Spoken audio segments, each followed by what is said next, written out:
খুবই মৌলিক একটা বিষয় নিয়ে ভিডিও। আশা করি আপনারা একেবারে গোড়া থেকে শেষ পর্যন্ত আপনারা শুনবেন। কেন এই কথাটা এখন এই যে বারবার বলি, কারণ খুবই গুরুত্বপূর্ণ বিষয়, যেটা নিয়ে আপনারা অন্য মানুষের সাথে আলাপও করতে পারবেন। এবং এটা খুবই নিষ্কলুর বিষয়। এইসব নিয়ে কারো কাছে যদি আলাপ আপনি করেন, তাহলে তারা কিন্তু আপনাকে কোনো রকম ওই গালিগালাজ অথবা কোনো দোষারোপ এগুলো কিছু করবে না। বস্তুত আপনি যে এই বিষয়গুলো নিয়ে আসলেই কৌতূহলী এবং জানার আগ্রহী, এটাই মানুষ বুঝবে। তো অবশ্যই অশিক্ষিত মূর্খ লোকের সাথে আলাপ করবেন না, যারা নাকি একটু শিক্ষিত, বোদ্ধা এবং আলেম, ওলামা, হুজুর, ইমাম এই জাতীয় লোকের কাছে জিজ্ঞেস করবেন, বা এই জাতীয় লোকের সাথে যদি কথা বলেন, তাহলে আপনার জানার পরিধি বাড়বে এবং আপনি নিজেকে আরও সমৃদ্ধও মনে করবেন। তো আসল কথায় আসা যাক। এখানে এই যে আপনারা দেখতে পাচ্ছেন যে সূরা আল ইমরানের এই যে 19 নম্বর যে আয়াতটা আছে, তো এই আয়াতে কিন্তু আল্লাহ একটা দুর্দান্ত কথা বলছে। সেটা হলো কি, নিশ্চয়ই আল্লাহর নিকট একমাত্র দিন হলো ইসলাম। দেখছেন? অর্থাৎ এইটা কিন্তু আরও অন্যান্য বিভিন্ন জায়গায় বিভিন্নভাবে অনুদিত আছে। তার মধ্যে অন্যরকম যেমন এরকম আছে, অর্থ কিন্তু আসলে একই। অন্য জায়গায় হয়তো এরকম আছে যে আল্লাহর নিকটে একমাত্র গ্রহণযোগ্য ধর্ম হলো ইসলাম। এইটা তো যে অনুবাদই পড়েন না কেন, মূল বিষয় কিন্তু এক। অর্থাৎ আল্লাহ ইসলাম ছাড়া অন্য কোনো ধর্মকে গ্রহণ করবে না। অন্য কথায়, ইসলাম ছাড়া মানুষ যদি অন্য কোনো ধর্ম অনুসরণ করে যত ভালো কাজই করুক, যত দিনদার হোক নিজে মনে করুক, যত অনেস্ট হোক আর যত দয়ালু হোক আর মানুষের যত উপকার করুক, it doesn't matter at all, আল্লাহর কাছে কিন্তু তার ওই ধর্ম গ্রহণযোগ্য হবে না এবং তার যত ভালো কাজ এগুলো পুরা বেকার হয়ে যাবে।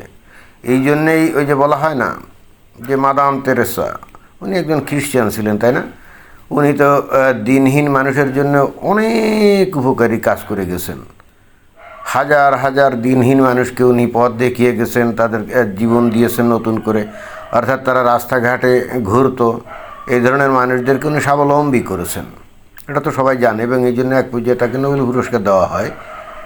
তো যে কোনো ইমানদার বান্দা এবং একই সঙ্গে ইসলামী স্কলার বা আলেম, ওলামা, ইমাম, তাদেরকে যদি আপনি জিজ্ঞেস করেন যে তাহলে এই যে শেষ বিচারে এই যে এই মাদার তেরিজা, উনি কি বেহেশতে যাবেন নাকি দোজখে যাবেন, দেখবেন যে সমস্ত ইমাম, আলেম, ওলামা এক বাক্যে বলবে দোজখে যাবে, আগুনে পুড়বে। কেন বলবে?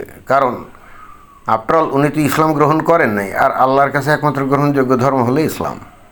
উদাহরণটা এই কারণে দিলাম যাতে আপনারা পরিপূর্ণ বুঝতে পারেন। এখন এইটা নিয়ে আসলে এত কথা আমি কেন বললাম, দেখেন যে এই কারণে বললাম যে ঠিক এর একটা অপোজিট কথা, যেটা এই যে আমরা দেখতে পাচ্ছি সূরা আল মাইদায় এই যে 69 নম্বর আয়াতে। এই আয়াতটা যদি পড়া হয়, এখানে কি লিখছে? যারা ঈমান এনেছে আর যারা ইয়াহুদি হয়েছে আর সাবি সম্প্রদায় আর নাসারা, এই যে ইয়াহুদি সম্প্রদায় তো জানেন, আর নাসারা হলে খ্রিস্টান। তাহলে কি বলছে যে যারা ঈমান এনেছে আর যারা ইয়াহুদি হয়েছে আর যারা সাবি সম্প্রদায় আর নাসারা, অর্থাৎ ইহুদি, খ্রিস্টান এবং সাবি সম্প্রদায়, যে কেউ আল্লাহ আর আখিরাত দিবসের প্রতি ঈমান আনবে আর সৎ কাজ করবে, তাদের জন্য কোনো ভয় নেই, চিন্তাভাবনা নেই। কি অদ্ভুত কথা, তাই না? অর্থাৎ এখানে বলছে যে ইহুদি, তারপরে খ্রিস্টান, তারপরে সাবি ইত্যাদি ইত্যাদি যে সম্প্রদায়গুলো আছে, অর্থাৎ ওই মধ্যপ্রাচ্যে এই সম্প্রদায়গুলোই কিন্তু ছিল, এই ধর্মীয় সম্প্রদায়গুলোই কিন্তু ছিল ওই যে নবীর ইসলাম প্রচারের সময়। তো তাদেরকে বলা হচ্ছে, হে ইয়াহুদি, হে খ্রিস্টান, হে সাবি, তোমরা যদি সৎ কাজ করো তাহলে তোমাদের আর কোনো চিন্তা নেই। অর্থাৎ অন্য কথায় তারাও কিন্তু পুরস্কার পাবে, অর্থাৎ বেহেশতে যাবে, তাই না? এখন এখানে হয়তো অনেকে বলবে যে কেন এই যে কন্ডিশন দেওয়া আছে, তো সে কন্ডিশনটা কি? এখানে এই যে বলছে না যে কেউ আল্লাহ ও আখিরাত দিবসের প্রতি ঈমান আনবে এবং সৎ কাজ করবে। তো দেখেন যে এখানে কন্ডিশন আছে, আল্লাহ এবং আখিরাত দিবসের প্রতি যদি কারো বিশ্বাস থাকে, এটা কন্ডিশন না। ইন্টারেস্টিং ব্যাপার কি জানেন? এই ইহুদি এবং খ্রিস্টান, বিশেষ করে খ্রিস্টান, এরাও কিন্তু আখিরাত দিবসে বিশ্বাস করে এবং একই সঙ্গে এরাও কিন্তু ওই যে আল্লাহর প্রতি অর্থাৎ ঈশ্বরের প্রতি কিন্তু ঈমান আনে। ওই খ্রিস্টান ইহুদি যারা নাকি আরব ইহুদি খ্রিস্টান, তারাও কিন্তু তাদের ঈশ্বরকে আল্লাহ বলেই ডাকে। অর্থাৎ তারাও কিন্তু আল্লাহকে বিশ্বাস করে এবং আখিরাত অর্থাৎ পরকাল বিশ্বাস করে। ক্লিয়ার? তো তার অর্থ হচ্ছে যে মুসলমানরা যে জিনিস বিশ্বাস করে, খ্রিস্টান বা ইহুদি, বিশেষ করে খ্রিস্টান, এরাও কিন্তু ওই একই জিনিস বিশ্বাস করে। এবং অতঃপর আল্লাহ এখানে বলছে যে এরাও যদি সৎ কাজ করে তাহলে এরাও বেহেশতে যাবে। কিন্তু আগের আয়াতে কি বলল? যে একমাত্র ইসলাম ছাড়া আল্লাহ অন্য কারো ধর্ম গ্রহণ করবে, মানে অন্য কারোর ধর্ম আল্লাহর কাছে গ্রহণযোগ্য হবে না। বাট এই আয়াত পড়ে আমরা দেখলাম যে না, এখানে অ্যাটলিস্ট ইহুদি ধর্ম, খ্রিস্টান ধর্ম আর সাবিঈ ধর্ম এটা গ্রহণযোগ্য। এবং কেন গ্রহণযোগ্য? কারণ এই তিনটা ধর্ম বিশ্বাসেই কিন্তু শেষ বিচার অর্থাৎ আখিরাত বিশ্বাস করে এবং আল্লাহকেও বিশ্বাস করে। অর্থাৎ মুসলমানদের বিশ্বাস এবং এদের বিশ্বাস হুবহু এক। তো তাহলে এক আয়াতে বলছে যে আল্লাহ ইসলাম ছাড়া আর কারো বিশ্বাসকে গ্রহণ করবে না, অর্থাৎ একমাত্র মুসলমানরাই বেহেশতে যাবে। কিন্তু এই আয়াত থেকে দেখা যাচ্ছে যে ইহুদি, খ্রিস্টান এবং সাবিঈ এরাও কিন্তু বেহেশতে যাবে। এবং ঠিক সেই কারণে কিন্তু অনেক লোকজন বলে, কেন খালি মুসলমানরা বেহেশতে যাবে, অন্য ধর্মের লোকজনও তো বেহেশতে যাবে, কেন বলে জানেন? এই আয়াতের কারণে। কিন্তু আমার মূল বিষয় কিন্তু ওইটা না। আমার মূল বিষয় হচ্ছে এইখানে এই যে আল ইমরানে যখন বলছে যে আল্লাহর কাছে একমাত্র গ্রহণযোগ্য ধর্ম হলো ইসলাম, এইটি আসলে কখন নাজিল হয়েছিল এবং পরবর্তীতে মানে পরের যে আয়াতে এখানে যে ইহুদি, খ্রিস্টান, সাবি যারা নাকি ভালো কাজ যদি করে তাহলে তারাও বেহেশতে যাবে, এটা কখন নাজিল হয়েছিল, এই দুইটা জিনিস আমার একটু খোঁজখবর নিতে হচ্ছে। তো এখানে কিন্তু এই যে টাইম লাইন, কোরআনের যে সূরাগুলো আছে এগুলো তার একদিনে নাজিল হয় না, এটা তো 23 বছর ধরে ওয়ান আফটার অ্যানাদার নাজিল হয়েছিল, তাই না? তো ইসলামী স্কলাররা এই টাইম লাইনটা কিন্তু নির্ধারণ করছে এবং সেই টাইম লাইনটা এখানে কিন্তু দেখাচ্ছে। এখানে এই যে তানজিল.নেট এই সাইটে গিয়ে এই যে কোরআনের যে ক্রোনোলজিক্যাল অর্ডার অর্থাৎ সময়ক্রম অনুযায়ী কোরআনের সূরাগুলো কখন নাজিল হয়েছে সেই জিনিসগুলো কিন্তু এখানে আছে।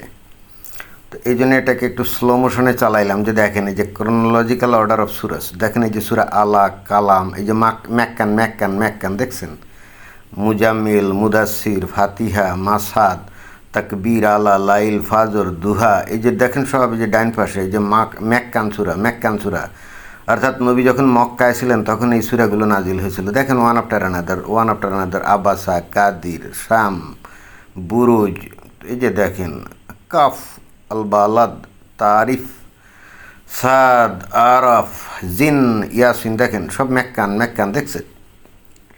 45 নম্বর, 46, 47, 48, 49, দেখেন একের পর এক সূরা কিন্তু এই যে সব কিন্তু ম্যাক্কান, অর্থাৎ নবী মক্কাতে যে 12-13 বছর ছিলেন তখন যে সূরাগুলো নাজিল হয়েছিল জীবনের প্রথম দিকে, তখন এই সূরাগুলো নাজিল হয়েছিল।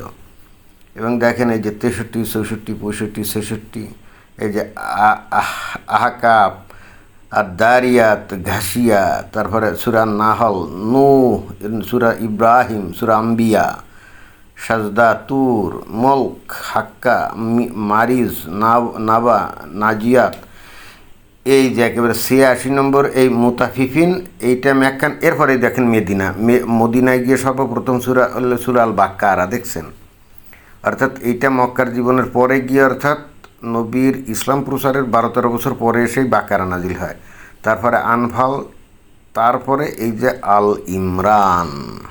তাহলে সময়ক্রম অনুযায়ী আল ইমরান কত নম্বর? এই দেখেন 89, তাই না? আল ইমরান এটা হলো মদিনা সূরা, এই যে আল ইমরান দেখছেন, আল ইমরানটা হলো মদিনায় নাজিলকৃত সূরা এবং এইটা হলো কোরআনে 3 নম্বরে আছে, বাট সময়ক্রম অনুযায়ী এটা কিন্তু 89 নম্বর সূরা। কিন্তু ওই কোরআনে 3 নম্বর আছে বলে এইটা কিন্তু ওই যে 1 নম্বরে সূরা ফাতিহা, 2 নম্বরে বাকারা, তারপরে 3 নম্বরে আল ইমরান না।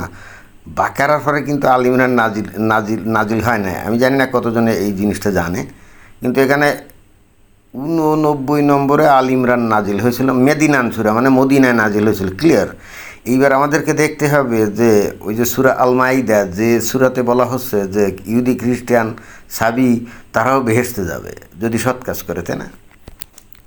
তাহলে আর একটু স্ক্রল ডাউন করি, দেখি কখন সূরা আল মাইদা নাজিল হয়েছিল। হ্যাঁ, এই যে 101, 2, 103, 104, 105 যাচ্ছে যাচ্ছে, এই যে এই ফাতো সূরা আল ফাতো, সূরা আল মাইদা, এই যে দেখছেন 112 নম্বরে, 113 নম্বরে, 113 নম্বর হলো সূরা আত তাওবা, আর 114 নম্বরে সূরা আন নাসর। এই সূরা আন নাসরই হলো সর্বশেষ নাজিলকৃত আয়াত।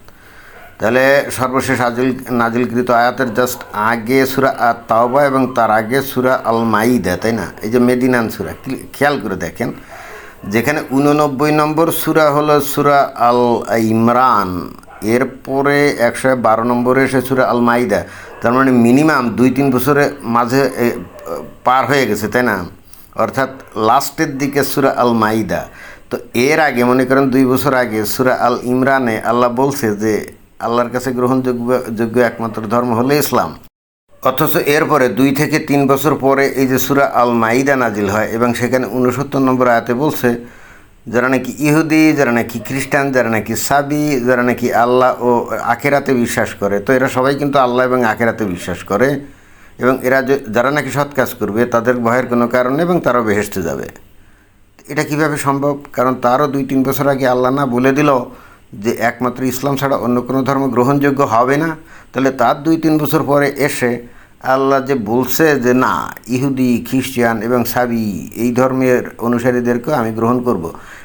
বিষয়টা যদি সাল দিয়ে আমি বলি, মনে করেন যে 2023 সালে আল্লাহ বলল যে 2023 সালে আল্লাহ বলল যে একমাত্র ইসলাম ছাড়া আমি আর অন্য কোনো ধর্মকে আমি আমার কাছে গ্রহণ করব না। অর্থাৎ কেউ যদি ইসলাম ধর্ম গ্রহণ করে আমার কাছে আসে তাহলে আমি তার বেহেশতে পাঠাবো, অন্য কোনো ধর্মের লোক হলে আমি তাকে বেহেশতে পাঠাবো না।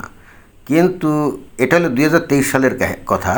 এখন 2025 সালে সে আল্লাহ বলছে যে যদি কেউ ইহুদি, খ্রিস্টান এবং সাবি হয় এবং তারা যদি সৎ কাজ করে তাহলে তারাও বেহেশতে যাবে। তো এটা তো বুঝলাম না। তো এর আগে না বললো যে একমাত্র ইসলামই তার কাছে গ্রহণযোগ্য হবে, তো পরে এসে ইহুদি, খ্রিস্টান আর সাবি ধর্ম কিভাবে গ্রহণযোগ্য হয়? এই জন্যে আমি জাস্ট টাইম লাইন দেখালাম। আপনি যদি এই টাইম লাইনটা না দেখেন, অর্থাৎ ক্রোনোলজিক্যাল অর্ডার অফ কোরআনিক সূরা, এই বিষয়টা যদি আপনি না জানেন, এই যে কখন কোন সূরা নাজিল হয়েছিল, এই ধারাবাহিক সময় ক্রমটা যদি আপনি না জানেন, তাহলে এই 2টা আয়াত পড়লে কিন্তু আপনি কিছুই বুঝবেন না। সেক্ষেত্রে আপনাকে মানুষজন কী বুঝায় দিবে জানেন? যারা নাকি ইসলাম জানে তারা বলবে হ্যাঁ, আল্লাহ প্রথমে বলছিল যে ইহুদি নাসারা কাফের, ভালো কাজ করলে তারাও বেহেশতে যাবে, কিন্তু পরে এসে আল্লাহ বলছে আল্লাহ একমাত্র মুসলমানদের ছাড়া আর কাউকে বেহেশতে নিবে না। জাস্ট এইভাবে বুঝাইয়া দিবে। কিন্তু বিষয়টা হলে তা না, বিষয়টা হচ্ছে উল্টো। অর্থাৎ আল্লাহ প্রথমে বলছে একমাত্র মুসলমানদেরকেই আমি বেহেশতে নেব, এর 2-3 বছর পরে এসে আল্লাহ আবার বলছে আমি ইহুদি নাসারা খ্রিস্টান যারা আছে তাদেরকেও বেহেশতে নেব। এখন এগুলো পড়ার পরে এখন যে কারো মাথায় প্রশ্ন উঠতে পারে যে আল্লাহ আসলে বলতে চাচ্ছে কি? আল্লাহ একই সাথে মানে কিছুদিন আগে এক কথা বলল, পরে ঠিক তার উল্টো কথা এখানে, এটা পড়লে তো সেরকম মনে হয়, তাই না? এ দেখে যে কারো প্রশ্ন কিন্তু উত্থাপিত হতেই পারে যে আসলে আল্লাহ কী বলতে চাচ্ছে। এবং যারা নাকি ইহুদি নাসারা কাফির তারা যদি এগুলো পড়ে তারা কিন্তু ডাইরেক্ট প্রশ্ন করবে। এই ধরনের কথাবার্তা তো একমাত্র মানুষই বলতে পারে, ভুলভাল। কিছুদিন আগে এক কথা বলছিল, পরে হয়তো ভুলে গেছে, ওই বিষয়ে ভিন্ন একটা কথা বলছে, এটা তো মানুষই করতে পারে। এই জন্য ইহুদি নাসারা কাফেররা এই সমস্ত পড়ে টড়ে বলে যে কোরআন যে অলমাইটি গড মানে ক্রিয়েটরের কাছ থেকে আসছে, এগুলো এই কোরআনটা পড়লে তো সেটা মনে হয় না। এখন আপনাদের কাছে আমি বিষয়টা তুলে ধরলাম, এখন আপনারা কি মনে করেন? আশা করি কমেন্ট বক্সে জানাবেন। ধন্যবাদ।